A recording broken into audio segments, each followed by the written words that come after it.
La première, 15h-16h, majuscule, Eddy Kakelbergs.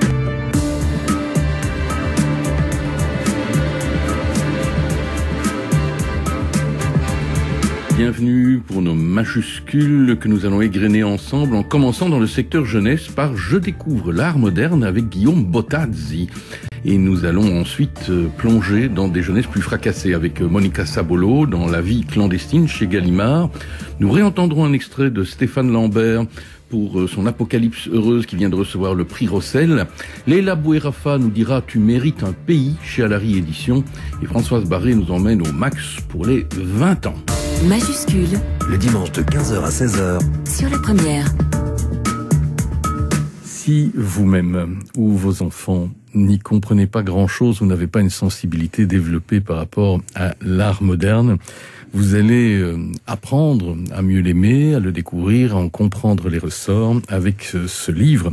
Je découvre l'art moderne que l'artiste Guillaume Bottazzi, qui est avec nous, propose en filière jeunesse, mais qui peut s'étendre largement à tous ceux et celles qui entourent les jeunes. Bonjour Guillaume Bottazzi. Bonjour. Parce que, en fait, si l'on n'arrive pas à transmettre cet amour ou ce goût, c'est aussi parce que beaucoup d'adultes ne comprennent pas forcément les ressorts de l'art moderne. Oui, alors c'est un livre qui est destiné aux enfants et de 7 à 13 ans. C'est un livre aussi qui est destiné à faire rêver, à faire voyager les enfants à travers les mouvements de l'art moderne. C'est le premier livre. Oui, c'est une première. Voilà, c'est le premier livre qui explique l'art moderne aux enfants de 7 à 13 ans. Et c'est important pour eux d'avoir accès. Et comme vous le disiez, évidemment, c'est bien pour les parents. Parce que on se souvient pas toujours des mouvements de l'art moderne. Alors, c'est très simple, c'est très accessible, c'est ludique. Et, ce sont des fiches, hein. Ce sont des fiches, des exercices. En fait, ce qui est important pour moi, c'est vraiment de mettre les enfants en condition. C'est très important. C'est une méthode d'apprentissage pour mieux appréhender ce qu'ils voient. Pour moi, les enfants, c'est une priorité, et je crois que c'est un outil qui permet aux enfants de passer des moments de joie, mais aussi de partager et d'évoluer avec l'art, qui est aussi un outil, au même titre que les mathématiques ou l'anglais. Vous dites d'ailleurs que c'est une solution pour le bien-être et l'épanouissement. Oui, alors moi je suis artiste, donc c'est aussi une particularité, c'est-à-dire que je ne suis pas professeur, et c'est un livre qui est raconté par un artiste. Alors c'est intéressant parce que ça permet pour moi de partager et de leur montrer ce que c'est que la vie d'un artiste. Et puis je suis aussi considéré comme étant un pionnier de la neuroesthétique, c'est-à-dire que... C'est quoi la neuroesthétique? Alors la neuroesthétique, c'est d'induire les mécanismes du cerveau dans des propositions esthétiques, et j'essaye de favoriser le bien-être, le développement personnel, de permettre aux gens de se sentir mieux, d'évoluer avec l'art. Et dans tous mes projets, c'est antérieur à ce livre. J'ai réalisé une centaine d'œuvres dans des espaces publics, en Chine, au Japon, en Europe et aux États-Unis. Et quand c'est possible, comme à Bruxelles, Place Jourdan, avec un tableau de 16 mètres de haut, j'ai demandé à rencontrer les écoles, les enfants néerlandophones et francophones, pour partager avec eux ce moment de joie. Et un papa m'a dit « mais je veux pas que mon fils soit artiste ». Alors oui, pourquoi pas.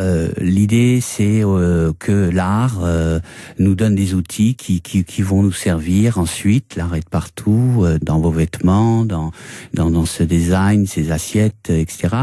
Et en nous, par exemple, si je vous parle aujourd'hui, c'est parce que je suis artiste. C'est très important d'avoir accès au mouvement de l'art, parce que ça fait plus de 100 ans. Oui, c'est ça, parce qu'on le dit moderne, cet art, ça ne veut pas dire qu'il est contemporain. Oui, je me suis permis d'évoquer aussi les mouvements de l'art contemporain. Alors au départ, c'est les éditions Amalthée qui sont venues me chercher, qui m'ont demandé d'écrire un livre pour enfants. Et j'ai pris ce parti de partager, de vraiment faire quelque chose qui soit pédagogique et qui soit drôle, qui soit amusant, qui soit et puis de faire rêver les petits. Mais c'est aussi quelque chose que j'ai étendu sur des mouvements de l'art contemporain, parce que en fait c'est très simple. On aborde l'art l'art de manière compliquée pour se donner l'air intelligent. En fait, c'est très simple à comprendre. C'est très simple. Il suffit de l'expliquer simplement, comme chaque page qui illustre un mouvement et un atelier. Par exemple, on va y retrouver le fauvisme, le cubisme, l'expressionnisme, le futurisme, l'abstraction, le dadaïsme, le surréalisme, l'art brut, l'atelier pop, le pop art. Bref, on remonte ainsi les étapes avec d'ailleurs, il faut le signaler, un certain nombre d'hommes et de femmes, des artistes qui ont eu leur période dans un type d'art et puis dans l'autre. Oui. Alors, il y a des ponts. Il y a des ponts, il y a des passerelles, il y a des influences, et puis que ce soit alors bien sûr Magritte, le surréalisme, et puis le mouvement Cobra aussi. C'est intéressant pour eux de se construire autour de cette période qui est transitoire. Vous leur proposez à ces jeunes lecteurs, 7-13 ans, de devenir eux-mêmes, elles-mêmes, des artistes, c'est-à-dire de rentrer dans la technique.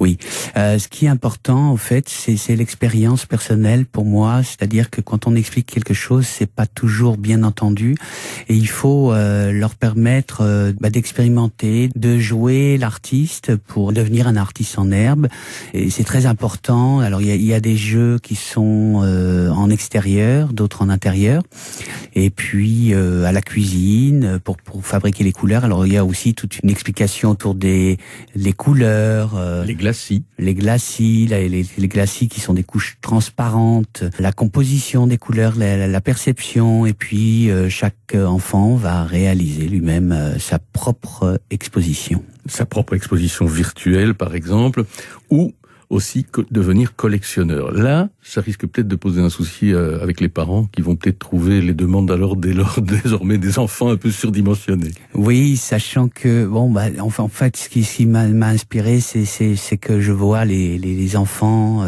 qui échangent des images, et que à travers ces images, l'image en soi, ce qui est important, c'est ce qu'il y a dessus. Et c'est vrai, c'est important de leur donner d'autres modèles, de les faire rêver autrement et ne pas prendre que les gens du foot, du cyclisme ou d'ailleurs. Voilà, d'élargir un petit peu les choses pour leur donner un palmarès qui leur permette de se construire et puis de se réaliser pleinement.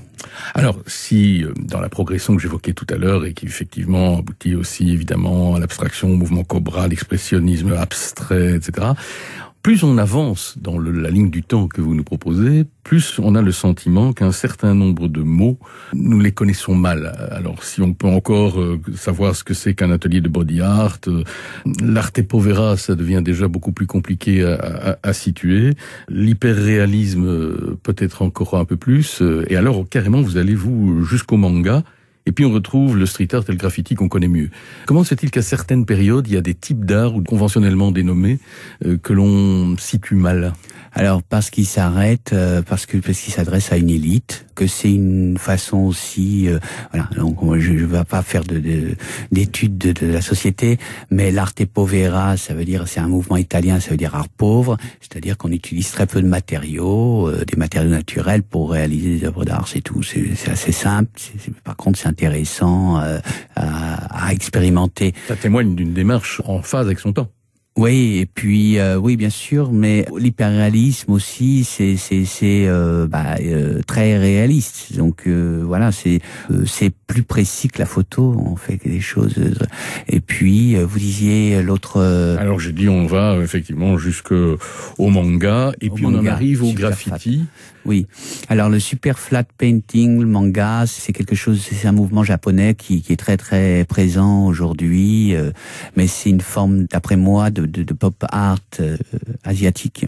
Est-ce que vous-même vous classez ou est-ce que toutes ces classifications se font au départ un peu à l'insu des artistes eux-mêmes ? Les deux. Van Gogh ne savait pas qu'il était expressionniste, et voilà. Mais bien sûr, j'ai eu la chance il y a quelques années de faire l'objet d'une étude de deux neuroscientifiques qui sont venus me voir, Helmut Lieder et Marcos Nadal, à l'université de Vienne en Autriche, qui m'ont dit voilà, on a fait 10 ans de recherche sur le cerveau et l'art, on veut voir ce que vos œuvres révèlent dans le cerveau de l'homme. Il s'avère qu'elles produisent de la dopamine et réduisent l'anxiété, de la sérotonine, ce qu'on trouve dans les antidépresseurs, etc. Moi, j'ai pas fait exprès, mais ça m'a intéressé et de ce fait, je me suis très intéressé aux neurosciences. Au départ, mon approche, elle est poétique. Pour moi, l'artiste doit faire rêver. Et j'essaye à ma mesure d'apporter depuis 30 ans ma contribution. Sur cette base-là, pour faire un peu d'humour à 3 francs, vous n'êtes pas encore prescrit par la faculté et remboursé par la sécurité sociale. J'ai un projet, si, alors je crois qu'il y a vraiment un grand changement. En 2019, l'Organisation mondiale de la santé, après l'étude de 900 publications, a confirmé que l'art permettait d'aider à la santé mentale, physiologique, comportementale et sociale. L'art va jouer un rôle tout autre très prochainement et le pas, les choses sont déjà lancées. Excellente nouvelle, en tout cas. Merci pour ces précisions sur ce livre qui ouvre évidemment plein d'horizons pédagogiques d'une part, mais aussi familiaux, parce que je gage que ça repermettra d'autres formes de discussion en famille. Merci. Et je rappelle que ça s'appelle « Je découvre l'art moderne » et c'est aux éditions Amalthée, signé par Guillaume Bottazzi.